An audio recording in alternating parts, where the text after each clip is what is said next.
मैं चित्तौड़गढ़ बोल रहा हूँ, त्याग और बलिदान का प्रतीक। हाँ, मैं वही चित्तौड़गढ़ हूँ जो कभी मेवाड़ की राजधानी हुआ करता था, लेकिन फिर भी मैं किसी के अधीन नहीं रहा।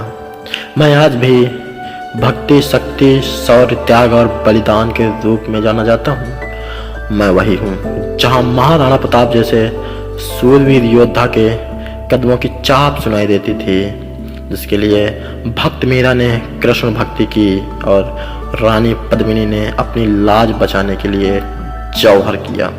मेरा जन्म आज से लगभग 1500 वर्ष पहले मौर्य वंश के शासक चित्रांगन मौर्य ने करवाया था।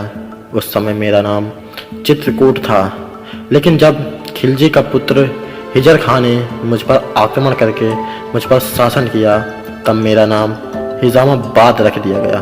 उसके बाद जब महाराणा कुंभा ने मुझ पर शासन किया, तब मेरा नाम चित्तौड़गढ़ रख दिया। मैं आज भी इसी नाम से जाना जाता हूँ। एशिया महाद्वीप का सबसे बड़ा प्रांत हूँ। अगर आप मुझ पर विजिट करें तो मैं 13 किलोमीटर की परिधि और 700 एकड़ जमीन के ऊपर बसा हुआ हूँ। उस समय मुझ में छोटे बड़े मंदिरों को मिलाकर कुल 13 मंदिर थे और 84 पानी के कुंड, 8 भव्य महल थे। लेकिन जब मुगलों ने मुझ पर आक्रमण किया, तब वे मुझे पूरी तरह से तहस नहस कर डाला। अब मैं देखने के लिए खंडहर और सुनने के लिए एक सुंदर इतिहास ही बचा हूँ, और खाने के लिए मेरे यहाँ के सीताफल बहुत प्रसिद्ध हैं। 7वीं सदी से 9वीं सदी तक मुझ पर मौर्य वंश चित्रगुप्त के वंशजों ने शासन किया। उसके बाद सूर्यवंशी राजाओं ने शासन किया, जिनमें से राणा कुंभा, राणा सांगा, राणा उदय सिंह। लेकिन मुझ पर सबसे अधिक वर्ष तक शासन राणा कुंभा ने किया था। इन्होंने 35 वर्ष तक मुझ पर शासन किया। इन्होंने कुंभलगढ़ का निर्माण करवाया था। 9वीं शताब्दी से लेकर 16वीं शताब्दी तक मुगलों ने मुझ पर 27 बार हमले किए, लेकिन उनमें से 24 आक्रमण राजपूत सेना ने जीते और 3 आक्रमण में मुगल विजयी रहे। उन्हीं 3 आक्रमण के 2 हमलों में से मेवाड़ की रानियों ने जौहर किया।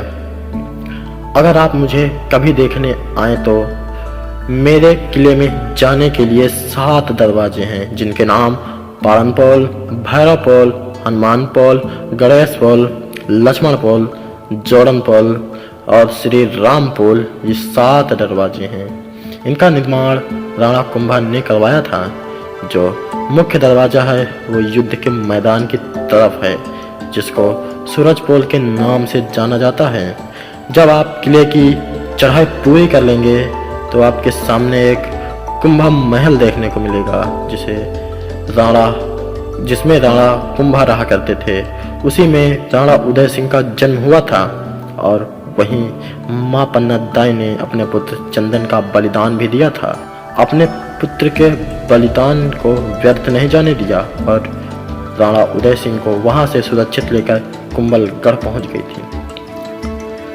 जैसे ही आप महल में प्रवेश करेंगे तो आपको एक अस्तबल दिखाई देगा, जहां राणा कुंभा के 7 अश्व बंधे हुआ करते थे, और जहां राणा कुंभा रहते थे उनके महलों के बगल में झरोखे थे, जिनसे वे प्रातःकाल सूर्य को जल देते थे। उसके बाद ही भोजन करते थे। लेकिन जब सर्दियों के मौसम में सूर्य नहीं निकलता था, तो इसके लिए 50 किलो सोने का सूर्य बनाया गया था, जिसको जल देकर महाराणा कुंभा भोजन ग्रहण करते थे। इस महल में 2 भाग थे। एक भाग था जनाना और दूसरा भाग था मर्दाना। जनाना भाग में रानियां रहा करती थी और मर्दाने भाग में पुरुष। जनाने भाग में एक सुरंग थी जो गोदावरी कुंड में खुलती थी, और उसी सुरंग से रानियां जाकर स्नान करके वापस आती थी। कुंभा महल के आगे जौहर के रूप में एक स्थान दिखेगा। 13वीं शताब्दी के अंतर्गत अलाउद्दीन खिलजी ने मुझ पर आक्रमण किया था। चढ़ाई करके वह यह युद्ध नहीं जीत सकता था, इसलिए वह महल को चारों ओर से घेर लिया। यह घेराव 6 माह तक चला, और महल में दाना पानी भी नहीं आ रहा था। इसके परिणाम स्वरूप मेरी प्रजा भूख प्यास से मरने लगी। तब राणा रतन सिंह ने खिलजी से संधि करना चाहा, लेकिन खिलजी ने उन्हें धोखे से बंदी बना लिया। जिसके बाद गोरा बादल ने उन्हें छुड़ा लिया, लेकिन इस युद्ध में राजपूत सेना पराजित हो गई। उस समय मेवाड़ की महारानी पद्मिनी ने 16,000 सखियों, सहेलियों और दासियों के साथ अग्नि में समा गई थी और मेरी मिट्टी में मिल गई थी। और दूसरा जौहर 1524 ईस्वी को रानी कर्णावती के समय में हुआ था। तब रानी कर्णावती ने 13,000 छत्राणियों को लेकर जौहर किया था। उस जौहर कुंड में अब मिट्टी डालकर उसे एक गार्डन का रूप दे दिया गया है और एक हवन कुंड बना दिया गया है, जिसे जौहर कुंड कहा जाता है। तीसरा आक्रमण अकबर ने किया था। उस समय चित्तौड़ के राजा महाराणा प्रताप के पिता राणा उदय सिंह थे, जिन्होंने चित्तौड़ का कार्यभार जयमल और पत्ता के हाथों में सौंपकर उदयपुर चले गए थे और उसी समय उदयपुर का निर्माण भी किया था। और जयमल पत्ता अकबर से युद्ध में पराजित हो जाते हैं। तब 8,000 महिलाओं को जौहर करना पड़ा था। इस युद्ध के बाद अकबर ने मुझ पर बहुत रक्तपात किया। अकबर ने मेरे यहाँ की आम और निर्दोष जनता को काटकर मेरी मिट्टी को खून से लाल कर दिया था। मैं ऐसे क्रूर राजा को कभी नहीं भूल सकता। जौहर कुंड के पास एक विजय स्तंभ बना हुआ दिखेगा। इस विजय स्तंभ को महाराणा कुंभा ने बनवाया था।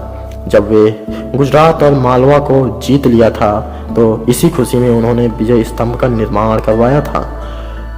इसको बनने में लगभग 10 साल लग गए थे और इसको बनाने का खर्च 90 लाख आया था। इसकी ऊंचाई 122 फीट है। मेरे राजस्थान के सरकारी दफ्तरों में इसी विजय स्तंभ का चिन्ह बना हुआ है और विजय स्तंभ के आसपास आपको खंडहर देखने को मिलेगा, जो कभी मेरे मंदिर हुआ करते थे। अलाउद्दीन खिलजी ने रानी पद्मिनी के ना मिलने पर मेरे आसपास के सारे मंदिरों को तहस नहस कर तोड़ दिया था। थोड़ा आगे चलेंगे तो आपको एक जल महल देखने को मिलेगा, जहां गर्मियों के मौसम में महारानी पद्मिनी रहा करती थी। उसके पास आपको एक और महल देखने को मिलेगा, जिसमें महारानी पद्मिनी अपने दासियों के साथ रहा करती थी। ये भी 2 मंजिला है, लेकिन अब ये एक खंडहर के रूप में है। आज के समय में मेरे यहाँ सरकार ने गार्डन बनवा दिया है।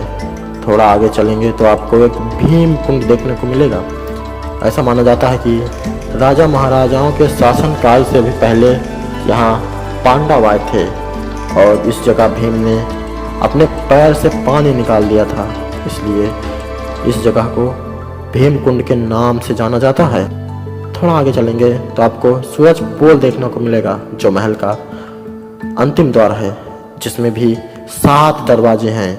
1303 में जब खिलजी ने आक्रमण किया था तो उसी गेट से किया था। तब खिलजी ने सारे दरवाजों को तोड़ दिया था, लेकिन सूरज पोल बच गया था। प्रातःकाल सूर्य की पहली किरण इसी दरवाजे पर पड़ती थी। इस कारण इस गेट को सूरज पोल के नाम से जाना जाता है। ये थी मेरी आत्मकथा। अब मैं आपको बताता हूँ कि आप मेरे यहाँ पहुँचेंगे कैसे।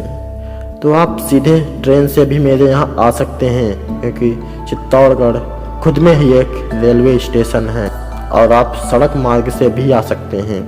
मैं अपने आप को बहुत गर्वान्वित महसूस करता हूँ कि मुझ पर शासन करने वाले ने मुझे किसी के अधीन नहीं होने दिया। तो दोस्तों, मेरी इस पवित्र मिट्टी के बारे में आपका क्या विचार है, कमेंट में ज़रूर बताएं। जय हिंद।